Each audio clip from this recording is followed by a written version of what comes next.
UFOs exist. What is not certain is what they are. The Mutual UFO Network, or MUFON, watches the skies, investigating sightings soon after they occur. Their investigators use the tools of science, psychology, and law enforcement to get as close to the truth as the truth will allow. Unidentified flying objects definitely exist. Only their identity remains a mystery. The mystery of UFOs over Earth.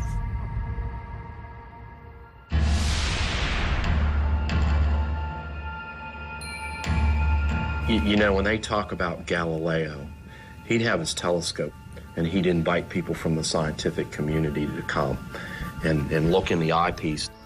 They didn't believe and they wouldn't look in. And what we're facing with here is this is out there, and some of us are looking in the telescope and trying to figure out what's going on out there.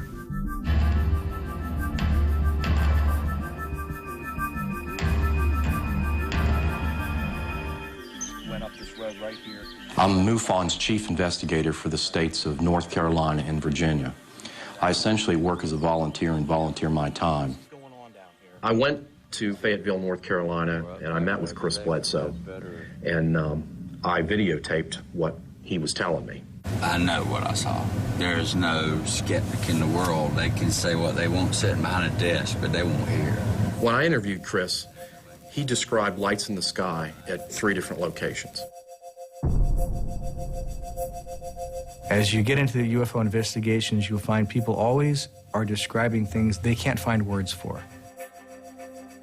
So I'm working more like a police sketch artist. We want to make this look as close to the actual event.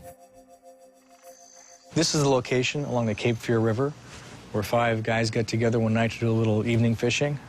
We were all fishing right in this very spot. Chris leaves his friends. He walks up to this spot in the road, and this is where he has his first encounter. Looking this way, you see the trees in front. See where it drops off, that little hut down there? Yeah. That's where I was standing. And there's these 2 orange balls, huge, and they were motionless, sitting side by side. Okay, so this is about the size that would have been over that tree right there. But what alerted me, a 3rd one came in the blink of an eye. And I turned around in a pretty good clip, not running, but a good paced walk back to the river. Now, this is the point in the river. Chris races back to tell his friends what he's seen. They all look up in the sky. Everybody sees these 3 lights descending rapidly. We're all looking at the sky when these 3 big white balls that looked like stars converged and landed on the other side of the river. And they were really close. They weren't but 100 yards, maybe 150 yards on the other side of the river. The guys drop their fishing poles right where they're standing, and they head for the truck.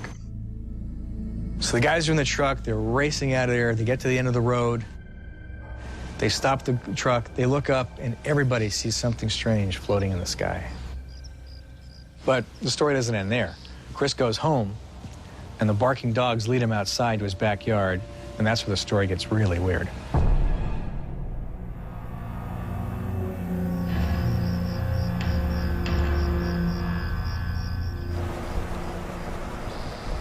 MUFON's a nonprofit scientific research organization. We have about 800 field investigators, and we get a lot of cases that come our way that we assign to local investigators.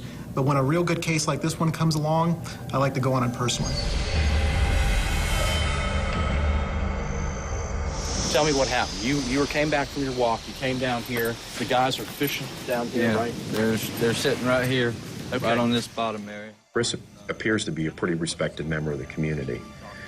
He's a commercial pilot. He was a very successful builder, had a good business. He's got a great family, raised 4 children, and for all intents and purposes seems to be a pretty stand-up guy. What do you think the altitude was when they came down? You said when they came down and then slowed down like...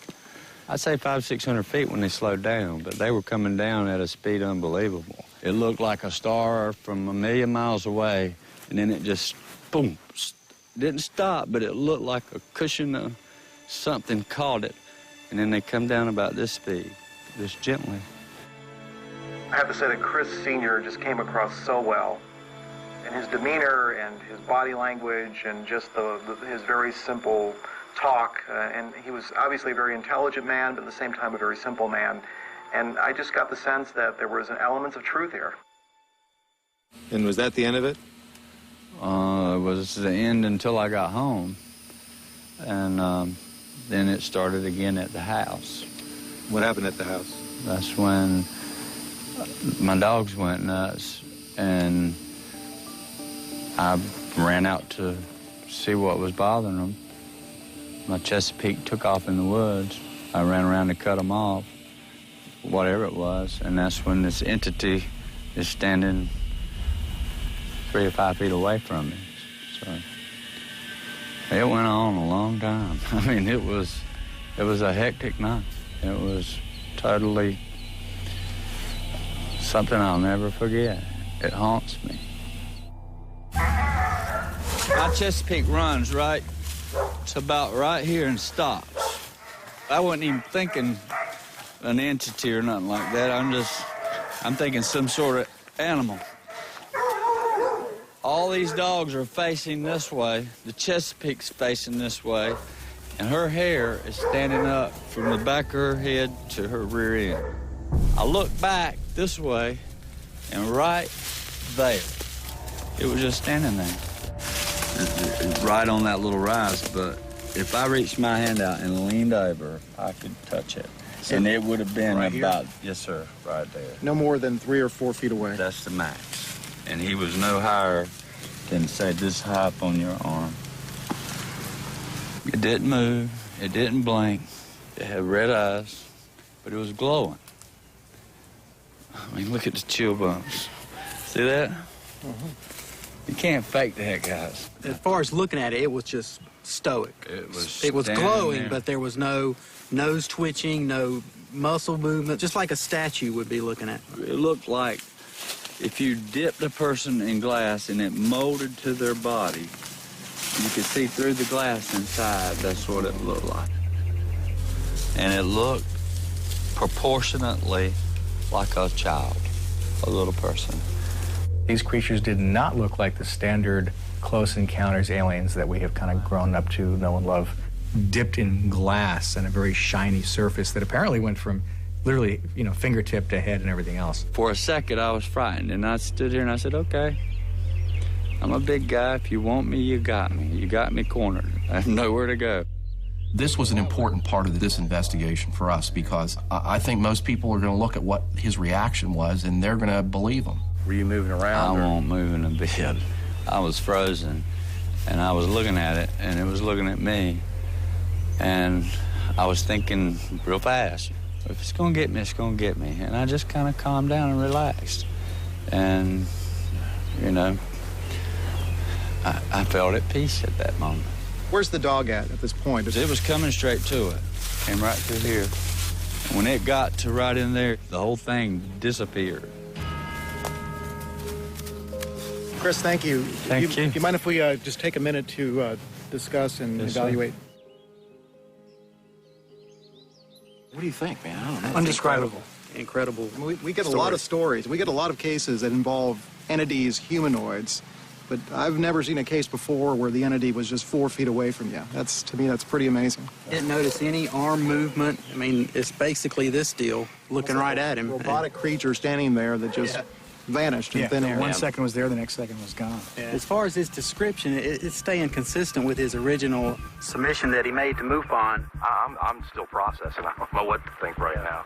If he was hoaxing this, if he was trying to scam it, why wouldn't he just use the description everybody else uses? This is a very interesting case, but at the same time, it's a very tough one because there's no physical evidence, and we have to rely on strictly witness testimony. So far, we've only been able to interview Chris, but there were 4 other people involved, and I'd really like to see what they have to say about this. As far as I know, we're getting invaded by UFOs. I remember being one on the right, one in the middle, and one toward the left. I I'm thinking, boy, this is really sizing up to be a whopper. Like an invasion, you know what I'm saying? That's what we were thinking in our mind. An estimated 10,000 UFO sightings are reported each year.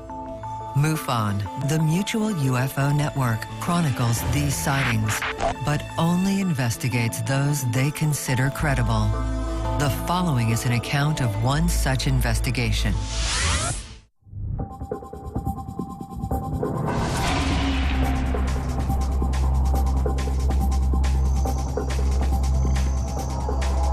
Chris Bledsoe alleged that he had 3 separate UFO sightings and also had an alien encounter. But he was not the only witness that night. Okay. Just try to remember back and tell me about what happened that night. It was really dark out, and I happened to be looking down that way, and I saw these 2 orbs, you know, about this big, about waist high off the ground, just floating. So all I could see was these 2 bright red orbs side by side. Where were they when you first saw them? Down the path there, coming down the road. Okay. And so they're coming down that road and coming this way, or what? Yeah, really slowly. So you saw the orbs go into that area? Go into the woods on the left side in front of near the river.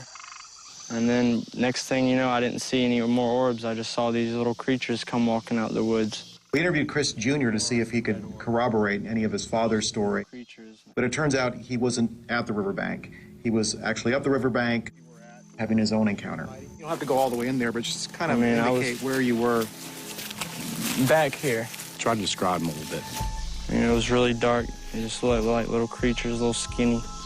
And I could see I guess their body, but not like what they were wearing.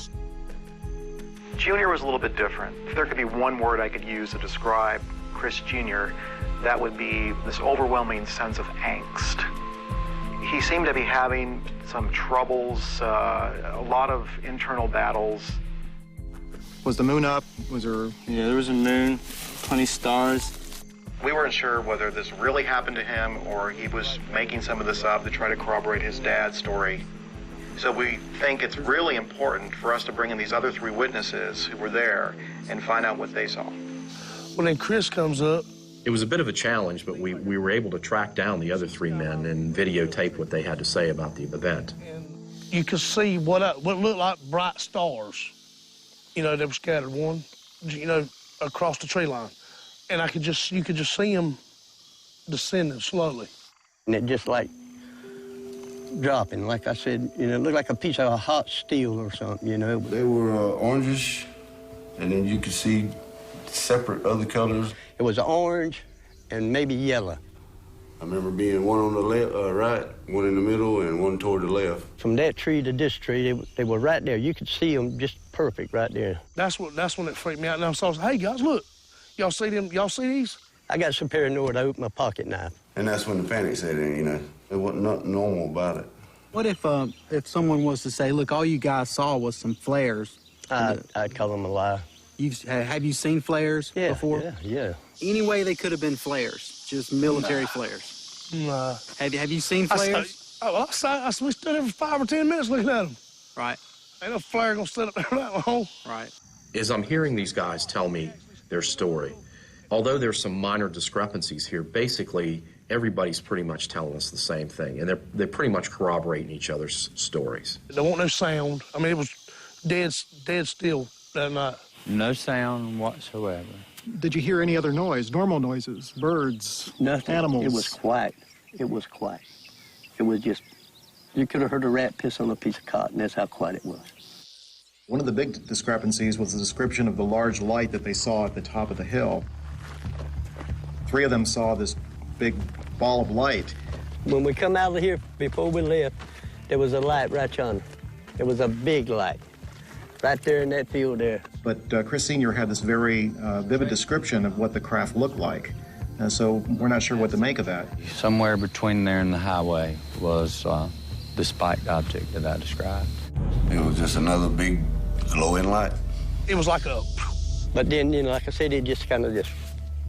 Hold your hand up like that and kind of try to remember it. Well, from a distance, I could put my hand around it like that, maybe.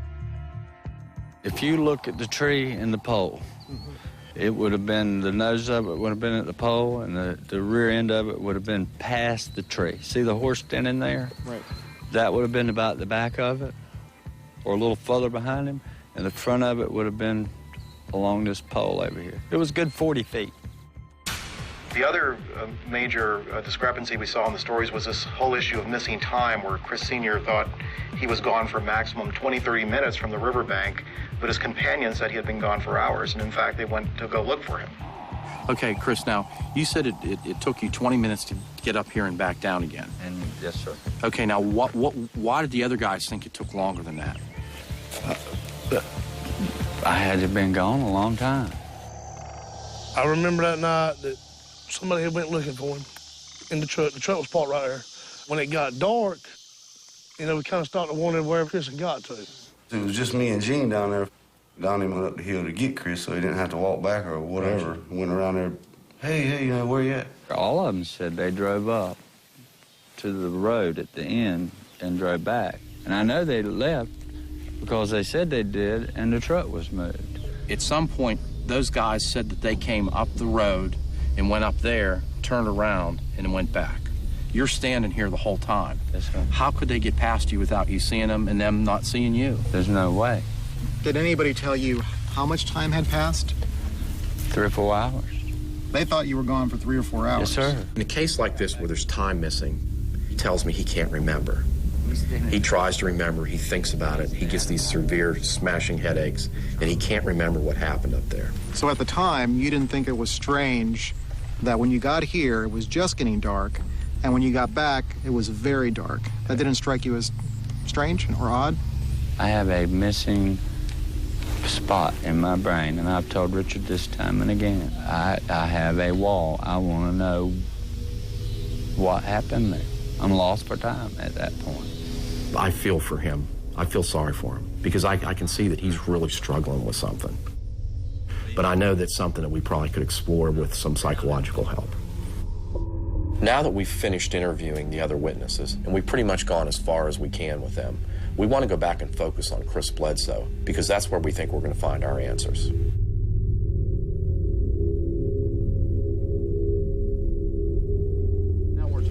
In cases like this where there's potential for having close encounters, what we found is that the use of regression hypnosis can sometimes help us to uncover missing memories. It's like we're in the sky. Oh, here we go. Scared. We've definitely gone through the looking glass today, guys. The rear end of it would have been past. Chris Sr. just seems to be really well known within that community. He's a prominent businessman, makes him a credible witness.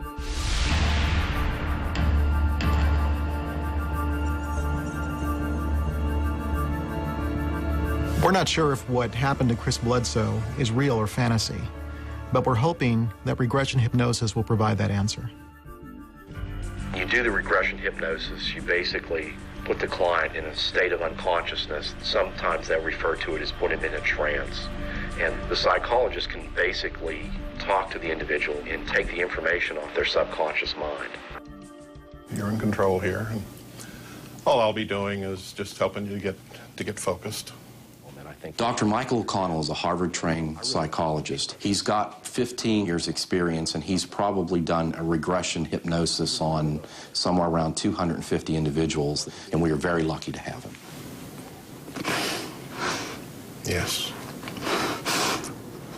You're okay. You're okay. The regression hypnosis took place on July 14, 2008, and we videotaped it.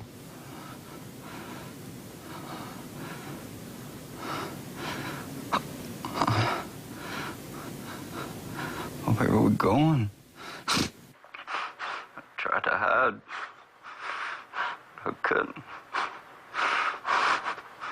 They're looking at me. There's 4 of them. They're so tall.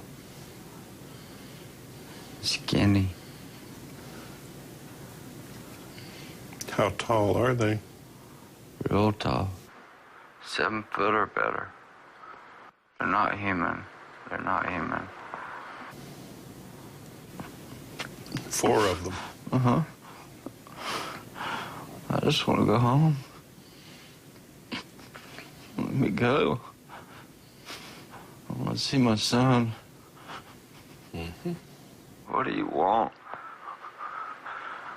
Wherever he was when they were doing this explains why. I mean, that would explain why when they come up the hill looking for him, he wasn't there. What does the room look like? It's round. It's dark in areas, but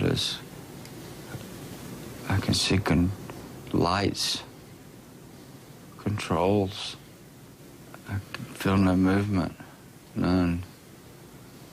Okay, Michael, go ahead. Push it to the limit. Are they telling you why you were chosen? Uh-huh. What reason was that? They're my guardians. Looking after you? Uh-huh. Your well-being? Uh-huh. Every time I get sad, they're here.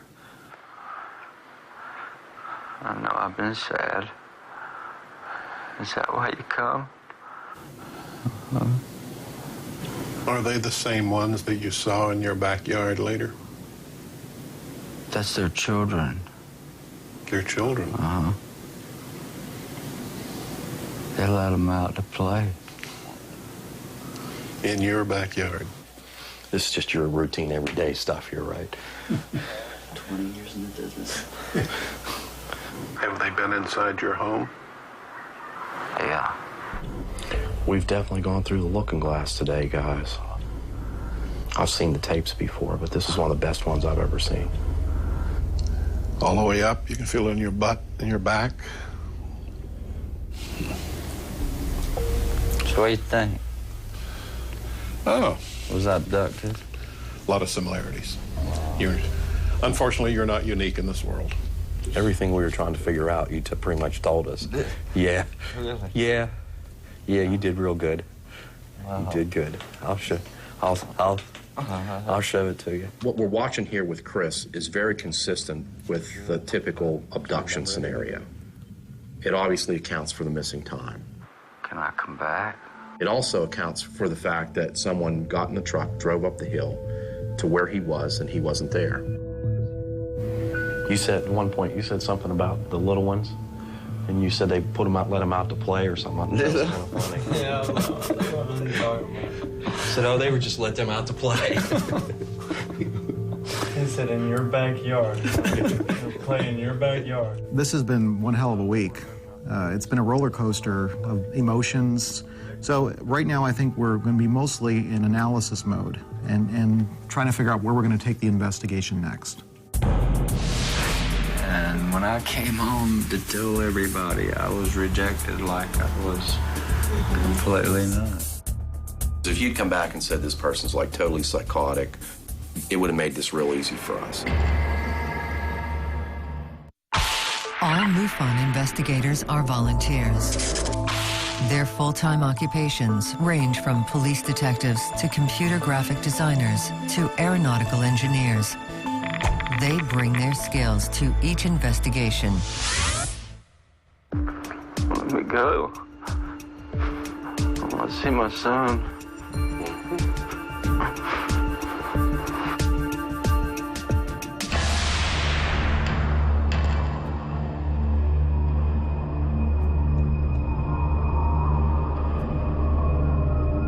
They're looking at me. There's 4 of them. They're not human. They're not human. In an effort to reconnect Chris with his experience, we created an animation to show him. And we're hoping with his feedback, we can know whether we're accurate or not. Here's the first one. What we're looking at here would be when you guys were at the riverbank and you saw the lights come over. How's that look? It's pretty close. The 3rd orb should be where the other one is on the left. You want me to back this up a little bit? No, Chris? stop it right there. When I first came up the road, I was looking that way. It was about this amount of light. There was one here, more like this high.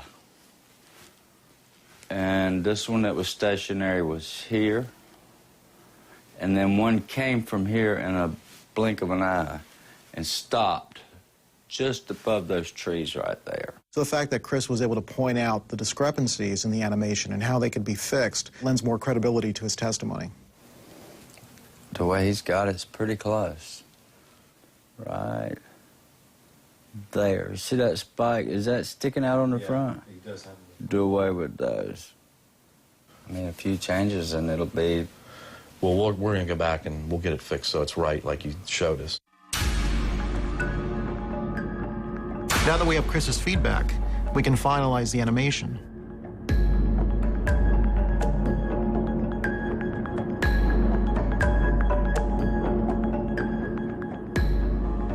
He has this very vivid image of what he saw, starting with him up at the top of the hill and seeing these orbs coming over the field, and then going back down to the riverbank and witnessing these lights coming over with the other folks there that were fishing with him. And then all of them getting back in the truck and going to the top of the hill again and seeing this strange spike craft. And then racing home from there and having this alien encounter.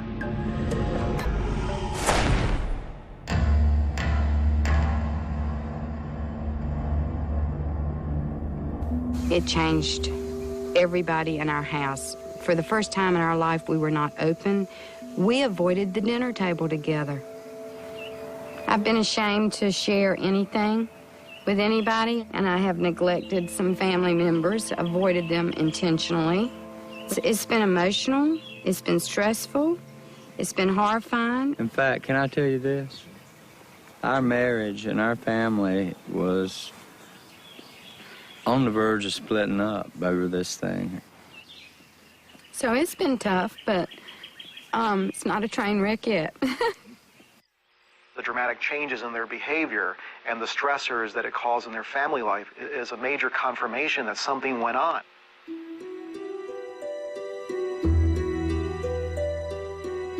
Chris had more to lose than to gain by making up the story. So the question is, did he really see UFOs and was he abducted? Or is this all in his head? Debbie, James Carrion. Hi, James. Pleasure to meet you. You're actually going to be able to come up with a diagnosis, whether there's any elements of fantasy proneness, any red flags you're looking for in terms of could it be a hoax? You know, I'm going to do an in-depth interview with him and try to get as much information as I can. Personality disorders I would be looking for in a case like this would be something like narcissistic personality disorder, or their proneness to fantasy, or if they have any sociopathic tendencies. Debbie, Richard. Hi. Debbie, Chris, Hi. nice to meet you. This is Chris's wife, How Vaughn. you doing? Hi, Vaughn. Nice to meet you. Nice to meet you.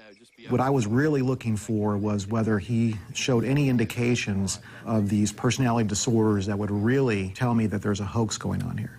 Debbie's a psychiatric social worker. She's a professor, a college professor in Maryland. Just tell her, you know, just be open, tell her what you're thinking, and I think everything will be fine, okay?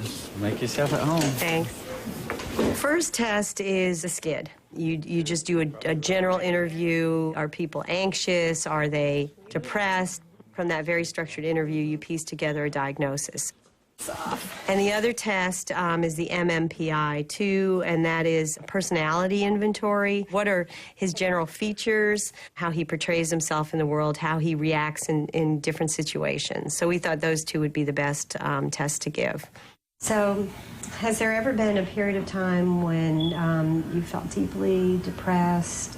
2001, during election times, I lost $2 million cash dollars because I had 27 houses that sat on the market a year and a half. It caused a lot of depression, but I never told my family the stress that I was under because I was sheltered then. Well, it made my condition very rough. And you always have a sense of who you are? Yeah. Yeah, okay. So you don't lose touch with that.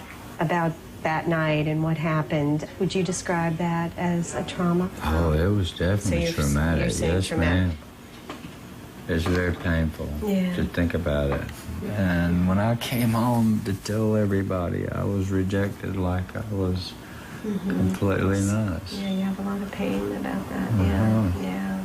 There's nothing to indicate that in my conversation today with Chris that he's experiencing any break with reality. And certainly was not indicated in the skid interview that Chris Sr. is psychotic. On the other hand, he sort of has a proneness to unusual ideas and beliefs, which probably made him more susceptible, but certainly did not create any kind of mental illness. Debbie administered a second test, the MMPI-2, the Minnesota Multiphasic Personality Inventory Test. And the test shows he's in his right mind. The MMPI basically said that he is vulnerable, and being vulnerable, he could have a certain level of psychotic or disturbed thinking, but that really seems unlikely, and actually his personality profile doesn't indicate that he's sort of prone to, you know, making up lies or conspiring or things like that. If you'd come back and said this person's like totally psychotic, and it would have made this real easy for us. And that never came up. Yeah. I was pretty relieved that I didn't see any of the major personality disorders there. So I'm pretty convinced that this is not something that was hoaxed. Come on, talk for me. Wish you would. It simply doesn't make any sense whatsoever that he would lie about it, that he would collude with others to lie about it, that he would conspire with anyone. You risk more coming forward with a story like this than you would ever gain. But the bottom line is, it's Chris Sr.'s word about whether he saw this creature. And that's why we have to do the polygraph. Did you make up any of the information regarding the entity you reported seeing on the night in question? No. How would you summarize the test?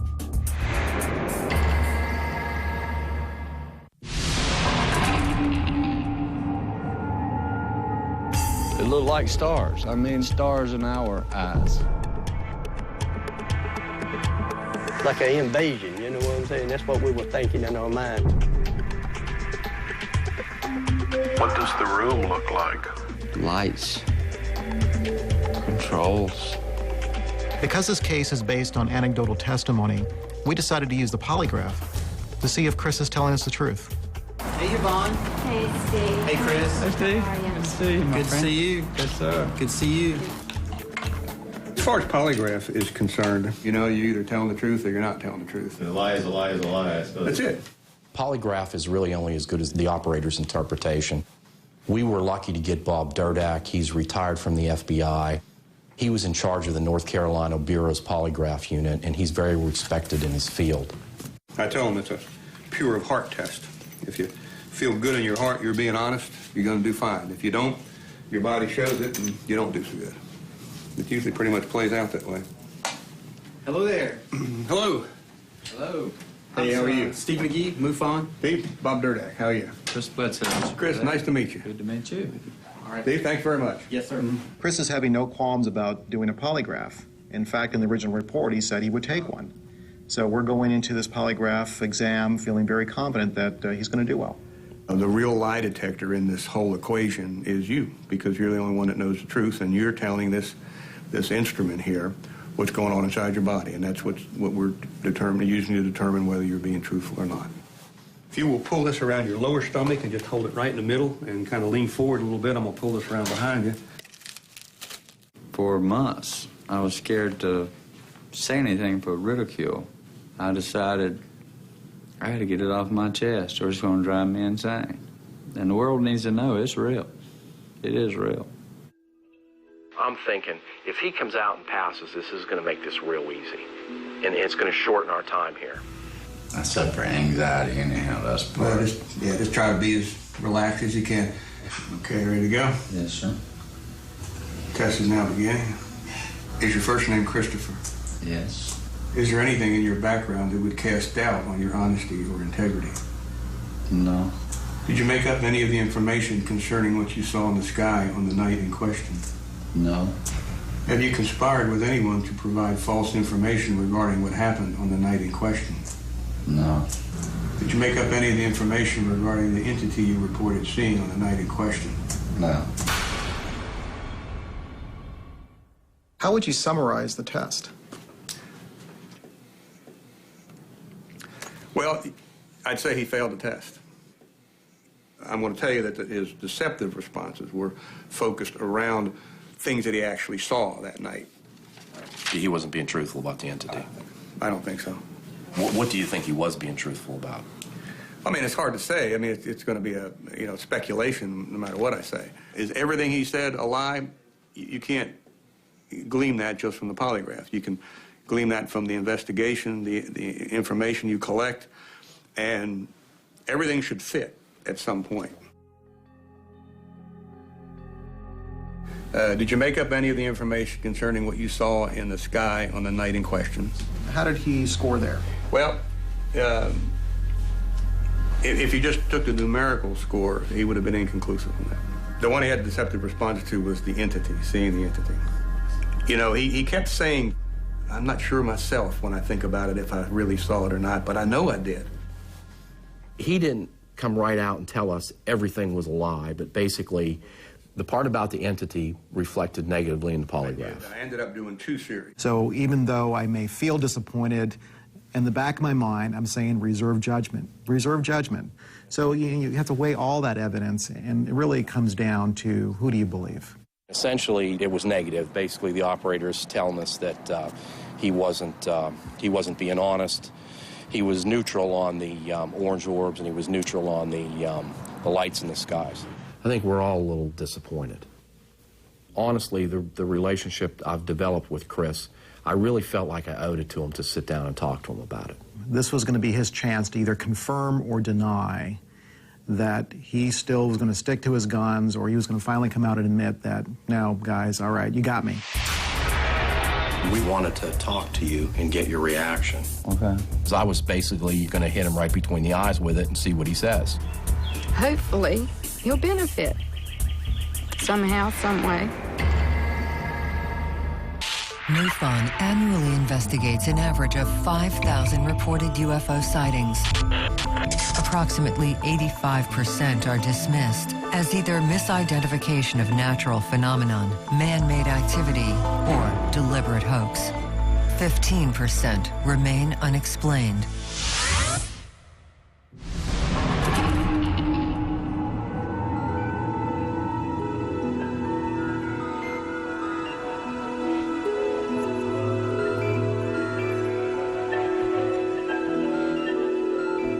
We were really concerned and wanted to talk to you and get your reaction. Okay. It was an uncomfortable time because I was basically going to hit him right between the eyes with it and see what he says. The question about the entity is where the concern came in. Okay. And basically the result on as far as the entity was concerned was negative. Okay. Now I'm trying to help you figure this all out. It was tense. Tell me what you think about it. It was uncomfortable for us because we knew it would make him uncomfortable. We really needed to know what he was going to say. I know my mind. Remember me telling you there's like 2 parts of me? There's an inner part that says this was there, and there's an outer part that says maybe, maybe not. But I know what I saw, and I have nightmares with it. It never leaves my mind, and it was there. I'd stake my life on it. It was tough. It was tough not to believe him. He was so sincere and so strong about what he was saying. Well, I know what I saw. There is no doubt in my mind what I saw. Whatever this machine says, I don't know. And don't care. But I know what I saw. And I go over and over in my mind because it's hard to believe yourself. He stuck to his guns. He was very sincere. So in my mind, the story still goes. I mean, the story still seems credible.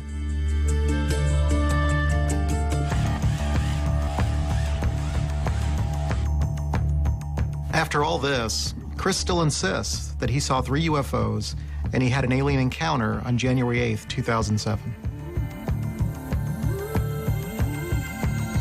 Now that the animation has given us this very vivid description of the object, we can check our archives to see if somebody else had a similar sighting.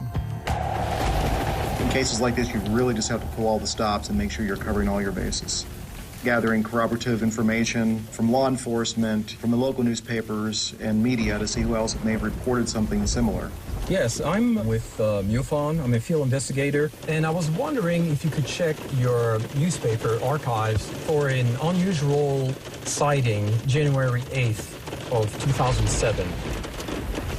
Okay, when I searched after January 1st of 2007, I don't see any local stories. We contacted the local military installations, the airports, trying to find somebody else who may have reported this or may have seen things, and we came up with nothing.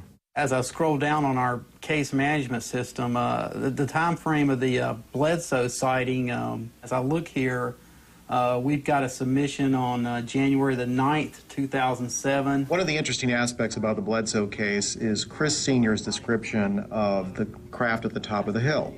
What struck me as I'm going back through the MUFON archives is we found a similar case from 2001 up in Wisconsin where the craft that was seen there was almost identical to what Chris was describing, the whole egg shape and the protrusions. In fact, when I put them side by side, I was amazed at how similar they were. Basically describes the same thing as the witnesses in the case that we're working on right now. To have two cases in different parts of the country, different time frames, where both crafts are so similar is just amazing. Now that we have this other sighting from Wisconsin, the question is this coincidence? Is it a collective fantasy? Or are people really witnessing the same object in different states? Based on the year differences, I would have to say they're seeing the same object. So what, you crawl over one of those guys? Yeah, I don't see how. Let's talk about closure on something like this. The reality is that when you work on a case like this, you never get a cut and dry solution. We have a lot of evidence, a lot of information, a lot of testimony, and we'll never know for sure exactly what happened. So it's frustrating to us that we haven't been able to gather the necessary data we want to prove that something really happened. But at the same time, we know this is happening. We know that people are experiencing this. And we really would be remiss if we didn't investigate it. We can't simply ignore it. These are things that are happening to people every day, and they're having these experiences, so we want to be there to be able to not only try to figure out what's going on, but try to secure some sort of proof that this is a reality.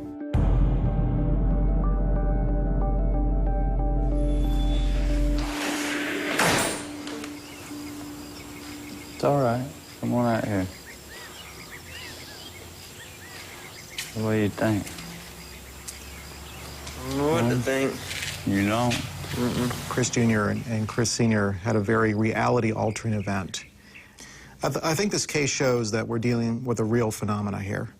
And it's important for folks to know this is not science fiction. This is science fact. Thank you so much. You're welcome. It's been tough, but it all come out good. All right, bud, I'll see you later. Thank you, Richard. Thank See you later, man. Later, buddy. Thank you. It's worse if you're quiet about it. It'll never leave what I saw. And one day, everybody will know the truth. One day.